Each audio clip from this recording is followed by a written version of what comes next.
and the buzz on campus is starting to get louder and louder.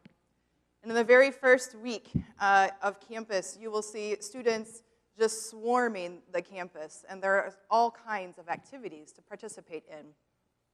There are over 280 student organizations or organizations that you can participate in through different offices as well. 280. Some of those things include fraternities and sororities, which are a typical part of campus life. Some of those things are participating in business or in your school of choice in their activities. Some of those clubs that you can participate in go even a little bit further, and you can join things like the Cigar and Pipe Club. Yeah, didn't know you're sending your college students off to a place where there's a cigar and pipe club, did you? There's the Quidditch Club, which if you don't know what Quidditch is, it's from Harry Potter, where they fly around on brooms and try and catch a gold little ball. They've made it come to real life where you're not flying on brooms, but you will see students walking around campus with their broom in tow, and you know they're going to go to Quidditch practice. There is a Stitch Society, which you can go knitting and crocheting it. There is an empowerment group where you can talk about feminism. There is a skeet and trap shoot club. So you name it, you get the idea, right? You name it, there is a club on campus to participate in. And time is of the essence. When you begin your freshman year of college, it's the blink of an eye and you're graduating. The pace on campus is so fast. And what I find in my students at Marquette, which I think is particular to the campus and not necessarily to campus ministry, is that students will give you an hour, maybe an hour and a half a week. And that's it. They are not going to join just one thing because they are going to participate and be a part of Relay for Life. And they're going to do service projects. And they're going to be in a fraternity or sorority or National Honor Society. They're going to be a part of clubs and intramurals. Oh yeah, and they're going to try and worship too. So the pace on campus is really intense. And I work with young adults where we have nurtured them, or perhaps it's by nature. Their mode of operating is to be constantly busy and to be constantly connected.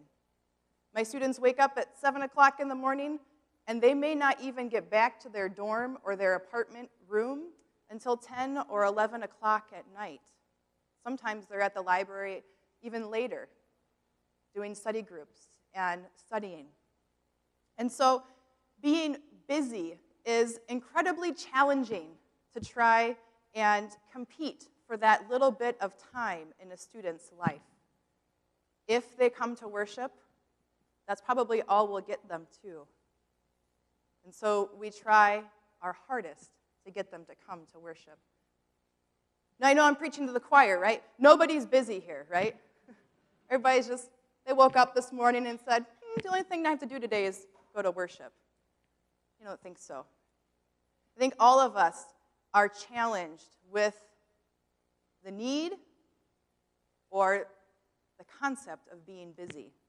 And whether that's on us or on society, we are busy people, and we are connected people. And the more productive we are, the better we feel about ourselves, right? Today, when people ask how you're doing, you go, oh, I'm so busy. That's replaced the, how are you doing today? I'm doing good, how are you? Something has changed within the way we live. Now, the other challenge that we deal with on campus, in speaking with the counseling center, is that 1 in 3 students on campus will be diagnosed with some kind of short-term disorder due to anxiety or stress. And that's anxiety disorder or depression. And sometimes those lead into more significant mental health issues. 1 in 3 students. And that's because the pressure on them is huge. My students that go to Marquette, they are used to being at the top of the class. Well, guess what? You get to college and not everyone can be at the top of the class. And you have the best of students who expect themselves to get straight A's, whose parents expect them to get straight A's, whose parents expect them to graduate in 4 years and get a job. There is intense pressure and stresses on students just to get that education. And then think about that time when you are away at college. Life still goes on at home. Your family still lives on. And so my students, while they are on campus, will experience another stressor at some point.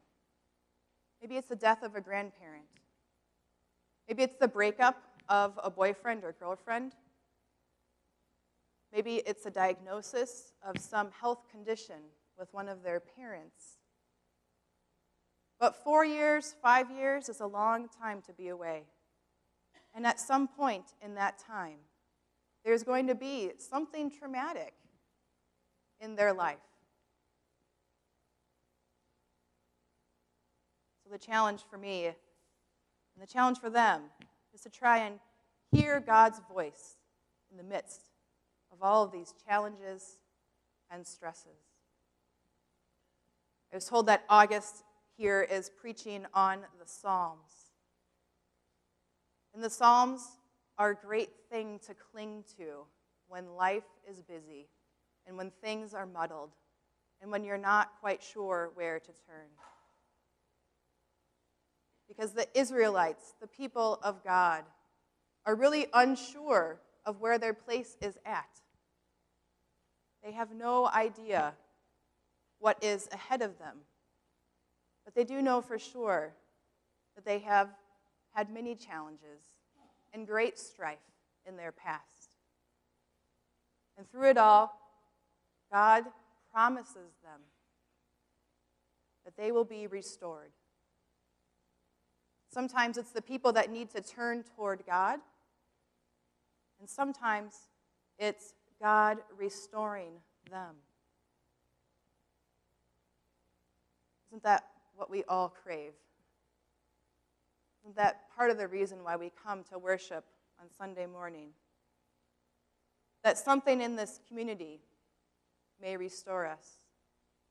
That something in the readings might turn us around so that we can begin to hope again. Students on campus need to hear that promise from God just as much as you do on a regular basis. And the challenge is trying to compete for that sacred time out of their busy schedule to give them that opportunity. For the past year and a half, my goal with students has been to give them silence and to give them sacred space and to allow them to play.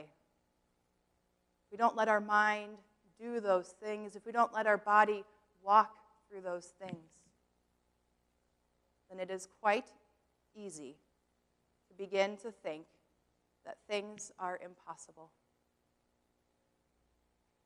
The psalmist assures us that righteousness and peace, they will kiss each other. So that's what we do on campus. We walk with students as they try and navigate these muddy waters, as they try and incorporate faith into what they're learning, into who they are. And as my colleague Rachel said, it is a joy and privilege to watch them unfold into beautiful people. I would love to talk with you more after service here about some of the amazing students that we have on campus and some of the stories that I have about students. And I ask that you continue to support Lutheran Campus Ministry so that we may walk with them, so that their journeys can be restored and renewed. Amen.